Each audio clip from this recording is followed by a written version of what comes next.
এক ভাই তিনি প্রশ্ন করেছেন, জানতে চাচ্ছেন রোজার ফিদিয়ার কথা তো কোরআনুল কারীমে সরাসরি উল্লেখ আছে, কিন্তু নামাজের ফিদিয়ার কথা কোথায় আছে? কিসের ভিত্তিতে উলামায়ে কেরাম ফিদিয়া আদায়ের কথা বলে থাকেন? জানালে উপকৃত হতাম। প্রিয় দর্শক, এটি আমরা জানি যে কোনো ব্যক্তি যদি মৃত্যুবরণ করে এ অবস্থায় যে তার উপর অনাদায়ী ফরজ বিধান, সবচেয়ে গুরুত্বপূর্ণ ইসলামী শরীয়তের বিধান নামাজ তার উপর রয়ে গেল, এ অবস্থায় যদি কোনো ব্যক্তি মৃত্যুবরণ করে তাহলে সেক্ষেত্রে তার নামাজের কি বিধান বা তার নামাজের জন্য সেখানে কি করণীয়? তো প্রথম কথা তো হলো নামাজ, রোজা, হজ এবং যাকাত প্রতিটি বিধান একজন মুমিনের জন্য অবশ্য পালনীয়, এবং যার উপর যে বিধান ফরজ হয় সে বিধান তাকে পালন করতেই হবে, এটি তার জন্য অবশ্য কর্তব্য। এর মধ্যে রোজা এবং হজ এই দুটি বিধান যদি কোনো ব্যক্তি তার জীবদ্দশায় পালন না করে বা পালন করতে না পারে, সেক্ষেত্রে রোজা এবং হজের জন্য একেবারে বিধিবদ্ধ বিধান রয়েছে।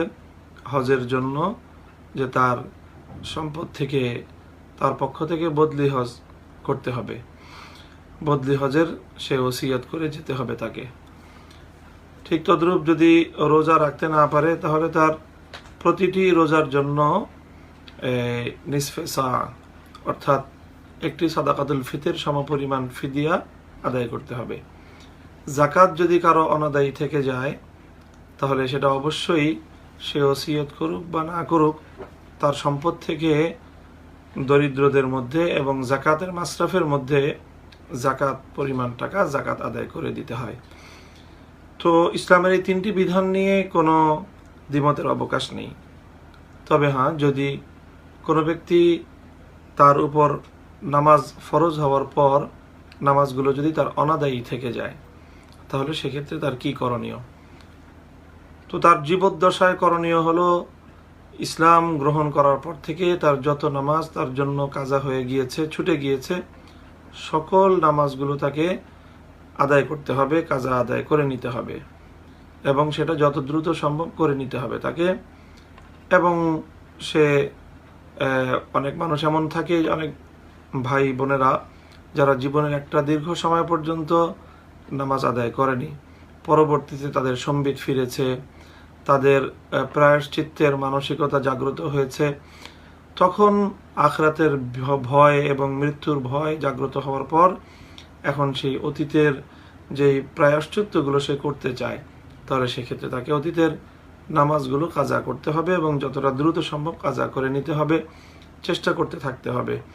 ইত্যবসরে যদি সে কাজা নামাজ শেষ করতে না পারে, তার মৃত্যুর সময় ঘনিয়ে আসে, অথবা সে অসুস্থ হয়ে পড়ে, কাজা নামাজ আদায় করার মতো তার সামর্থ্য না থাকে, এই ধরনের কোনো পরিস্থিতি যদি তার জন্য তৈরি হয়ে যায় তাহলে সেক্ষেত্রে সে কি করবে? তাহলে সেক্ষেত্রে তার জন্য করণীয় হলো আমাদের ফিকহে হানাফি মতে যে সে ওসিয়ত করে যাবে তার উত্তরাধিকারীদের নিকট। সে তার ছুটে যাওয়া এবং তার যে সকল কাজা নামাজ হয়ে যে সমস্ত নামাজগুলো কাজা রয়ে গেছে সেই সমস্ত কাজা নামাজগুলোর জন্য সে ফিদিয়া দেওয়ার ওসিয়ত করবে। ফিদিয়ার পরিমাণ হলো এক এক ওয়াক্ত নামাজের জন্য এক একটি সাদাকাতুল ফিতর পরিমাণ ফিদিয়া, অর্থাৎ একটি রোজার জন্য যতটুকু ফিদিয়া, এক ওয়াক্ত নামাজের জন্য ততটুকু ফিদিয়া। এবং ফিকহে হানাফি মতে যেহেতু সালাতুল ফিতর এটি ওয়াজিব নামাজ, কাজী সালাতুল ফিতরের জন্য ফিদিয়া আদায় করতে হবে, এটি আবশ্যক একটি নামাজ। সুতরাং প্রতিদিন তাকে প্রতিদিনের হিসাবে 6টি করে ফিদিয়া আদায় করতে হবে। অর্থাৎ সেক্ষেত্রে নিসফে সা, এক এক ফিদিয়া হলে গম যদি হয় নিসফে সা পরিমাণ গম, তাহলে সেক্ষেত্রে 3 সা পরিমাণ প্রতিদিনের জন্য, অর্থাৎ 6টি ফিদিয়া এক এক দিনে আদায় করতে হয়। 5 ওয়াক্তের জন্য 5টি এবং ভিতরের নামাজের জন্য আরও একটি ফিদিয়া। এইভাবে এই আদায় করার জন্য ওসিয়ত করে যাওয়া একজন মৃত ব্যক্তির জন্য বা মৃত্যু পথযাত্রী ব্যক্তির জন্য এটি জরুরি। যদি তার উপরে নামাজ কাজা থেকে থাকে তার জিম্মায় এবং তার দায়িত্বে।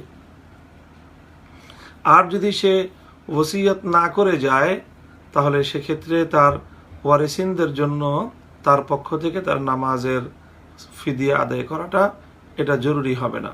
তবে হ্যাঁ, তারা যদি নিজেদের পক্ষ থেকে নিজেদের মাইয়েতের রুহের মাগফিরাত কামনায় এবং তার প্রতি সহমর্মী হয়ে নিজেদের সম্পত্তি থেকে, উত্তরাধিকার সম্পত্তি হোক অথবা অন্য সম্পত্তি থেকে হোক, তারা যদি মাইয়েতের ছুটে যাওয়া, রেখে যাওয়া কাজা নামাজগুলোর ফিদিয়া আদায় করে দেয় তাহলে সেটাও তারা করতে পারে। সেটার জন্য আশা করা যায় যে আল্লাহ রাব্বুল আলামিন তাদের মাইয়েতের এই সালাতের ছুটে যাওয়া সালাতগুলোর গুনাহ আল্লাহ মাফ করলেও করতে পারেন। প্রিয় দর্শক, আমাদের আব্দুল হান্নান ভুইয়া ভাইয়ার এই প্রশ্ন এখানে সেটা এটা নয় যে ফিদিয়া কি পরিমাণ দিতে হবে, সেই কথাগুলো আমি আলোচনা করে দিলাম। তার যে প্রশ্ন সেটি হলো যে নামাজের জন্য যে ফিদিয়া আদায় করতে হবে সেটি তো কোরআনের মধ্যে নেই, সেটি কিসের ভিত্তিতে উলামায়ে কেরাম নামাজের ফিদিয়া আদায় করার কথা বলে থাকেন। প্রিয় দর্শক এবং আব্দুল হান্নান ভুইয়া ভাই, রোজার ফিদিয়ার কথা তো কোরআনে পাকের মধ্যে উল্লেখ রয়েছে, তবে নামাজের ফিদিয়ার কথা কোরআনে পাকের কথা উল্লেখ নেই। এমনকি কোনো মরফু হাদিসের মধ্যেও আল্লাহ রসুল সাল্লাল্লাহু আলাইহি ওয়াসাল্লাম নামাজের জন্য ফিদিয়া আদায় করতে বলেছেন এমনটি নেই। তবে নাসাই শরীফের মধ্যে গ্রহণযোগ্য পর্যায়ের সনদের মাধ্যমে বর্ণিত একটি মওকুফ হাদিস, যেটি হযরত ইবনে আব্বাস রাদিয়াল্লাহু তাআলা আনহু থেকে বর্ণিত, সেই বর্ণনার মধ্যে নামাজ এবং রোজা উভয়টির একসাথে উল্লেখপূর্বক সেখানে ফিদিয়া আদায় করার কথা বলা হয়েছে। সেই থেকেই উলামায়ে কেরাম এই নামাজের ফিদিয়ার কথা বলে থাকেন। তাছাড়া যেহেতু রোজা, হজ, জাকাত এগুলো ছুটে গেলে সেগুলোর জন্য ফিদিয়ার ব্যবস্থা রয়েছে।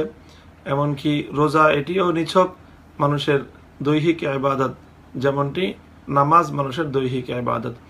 সেক্ষেত্রে রোজার ফিদিয়া যেহেতু কোরআনে পাকের মধ্যে উল্লেখ রয়েছে, সেই রোজার ফিদিয়ার উপর কিয়াস এবং ইজতিহাদের মাধ্যমেও উলামায়ে আহনাফ, হানাফি ফিকহের ইমামগণ তারা কোরআনের রোজার বিধানের উপর ইজতিহাদের মাধ্যমে নামাজের ক্ষেত্রে ফিদিয়ার কথা বলে থাকেন। সুতরাং সতর্কতা তো এটাই যে একজন ব্যক্তির যদি নামাজ কাজা হয়ে গিয়ে থাকে, নামাজ কাজা তার জিম্মায় থেকে থাকে, তাহলে সে ওরকম ফিদিয়া আদায় করে দিবে তার পক্ষ থেকে এবং সে ওসিয়ত করে যাবে যেমনটি করা হয়ে থাকে কারো যদি রোজা ছুটে গিয়ে থাকে। তাহলে প্রশ্ন হলো, এই উলামায়ে কেরাম ফিদিয়ার যে কথা বলে থাকেন সেটি হলো কোরআনের আয়াতের উপর ইজতিহাদের মাধ্যমে এবং হযরত আব্দুল্লাহ ইবনে আব্বাস রাদিয়াল্লাহু তাআলা আনহু থেকে বর্ণিত একটি মওকুফ হাদিসের থেকে তারা এই তথ্যটি ইজতিহাদের মাধ্যমে বর্ণনা করে থাকেন।